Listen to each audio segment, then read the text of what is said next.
to hunt, the right to purchase a firearm, to purchase ammunition,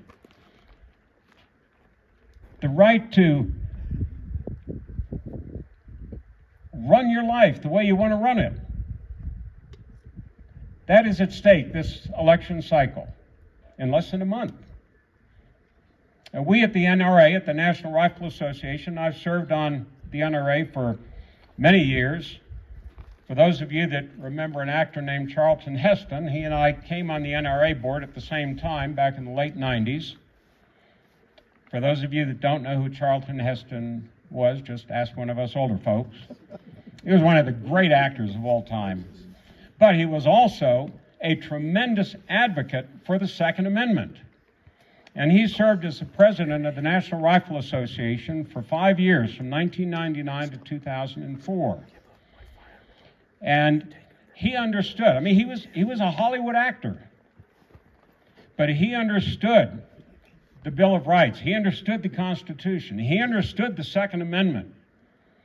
And when we at the NRA approached him and said, Mr. Heston, we need you at the NRA, his reaction was the same thing as when Mark and Jim called me several weeks ago and said, we'd like you out here to help out with the dangers that we're facing in Colorado. I said, sure. I mean, that's the way we as Americans, if we're part of an organization, part of a movement, and we're asked to contribute to something in which we believe, there's only one response, and that is yes.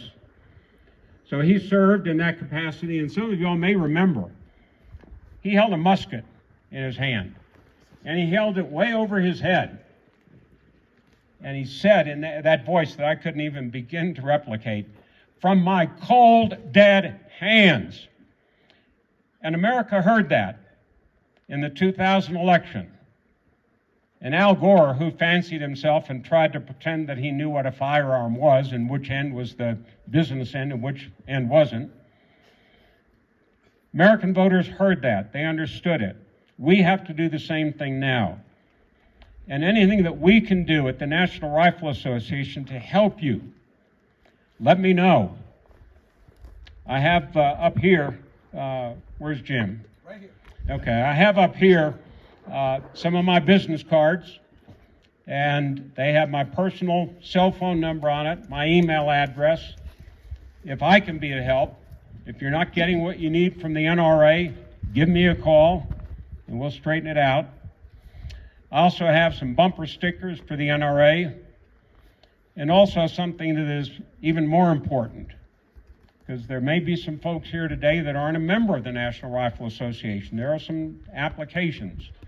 It doesn't take a lot. For $35, you can become a member, a dues-paying member of the National Rifle Association, because we need the help of Americans all across this country, whether they're facing the dangers to individual liberty that y'all are facing in Colorado, or dangers that all of us are facing at the national level with the people that are on that other ticket, who do not believe in the Second Amendment. Don't let them fool you. Kamala Harris may go on TV and say, oh, I have a firearm, and if you come into my house, you're going to get shot. Now, easy for her to say. She lives in a mansion in Washington, D.C. that is guarded 24/7 by a bunch of Secret Service agents that are armed.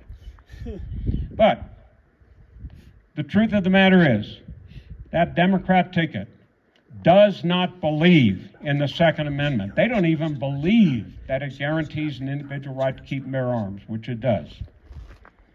So please, let us know if there's anything that we can do to help with the elections, up and down the ballot. Help out. Let people know that the NRA is here.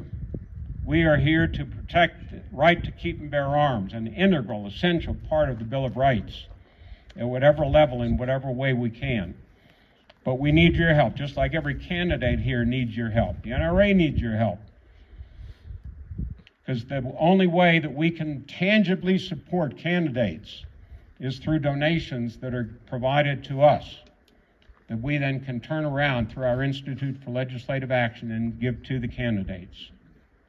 So, Jim, what else is there that